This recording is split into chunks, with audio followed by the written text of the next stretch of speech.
So you're doing a killer action movie with Russell Crowe. Basically a man behind enemy lines. He's with a Delta Force team, this JTAC. Crazy goes down, ends up with nothing except one drone in the sky. So And that's Russell Crowe running the drone? You're right. You know, when you set forward to make a movie like this, you want to represent those guys with as much authenticity as you can. How do you approach that when you're working with the guys that you work with?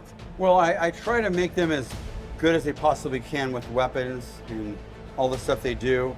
Some directors want to take it to a hyper-real level. I was very lucky that the guys from the John Wick franchise, he wanted like next level everything. So on John Wick 2, he saw me do a match saver load, which is a shotgun shell on the side of the Benelli, and you drop it in when you run out of ammo. So he's like, I want that in the movie. I'm like, no one's gonna know what it is. He goes, I don't care.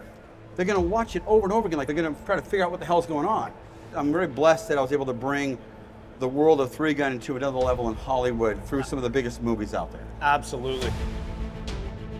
So when you start a project, say somebody like me comes to you and they're like, hey, this is this kind of situation or this kind of movie, do you always sort of try to begin with some form of authenticity and then decide how do we bring that forward with more realism, or what looks cooler on camera, or how do you ride that balance? It's a little bit of all of it. You want to take the guns to a new level. John Wick 1 had a bunch of airsoft, you know, HK and stuff like that, and I got involved. I'm like showing the director next level of firepower for each movie at that timeline. Our audience, the people here, that matters to them. You can have a guy fight good in a movie, then he holds a gun like a super dork.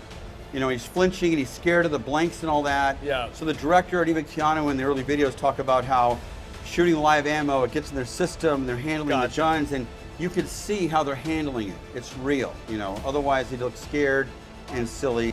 Yeah, we specifically on Land of Bad, we had about a month where the guys were together, training in close quarter sort of combat, clearing rooms, doing that kind of stuff. Great cast, bunch of guys who trained so hard. By the time we were at the end of this thing, they were like their own real sort of brotherhood of actors, which was just so great. And how did 511 play into the movie? 511 hooked us up huge with just, you know, gear that people are really using every day. Are those the new 511 tactical gloves? This company is so great. They helped us not only add authenticity, but were supportive of a lot of things when we were running into trouble with certain stuff, and it was awesome. Just really great company. All right, guys, so it comes out February 16th. February 16th. In theaters? In theaters, yeah. Land of the Bad. Looking forward to it. Thank you. For sure.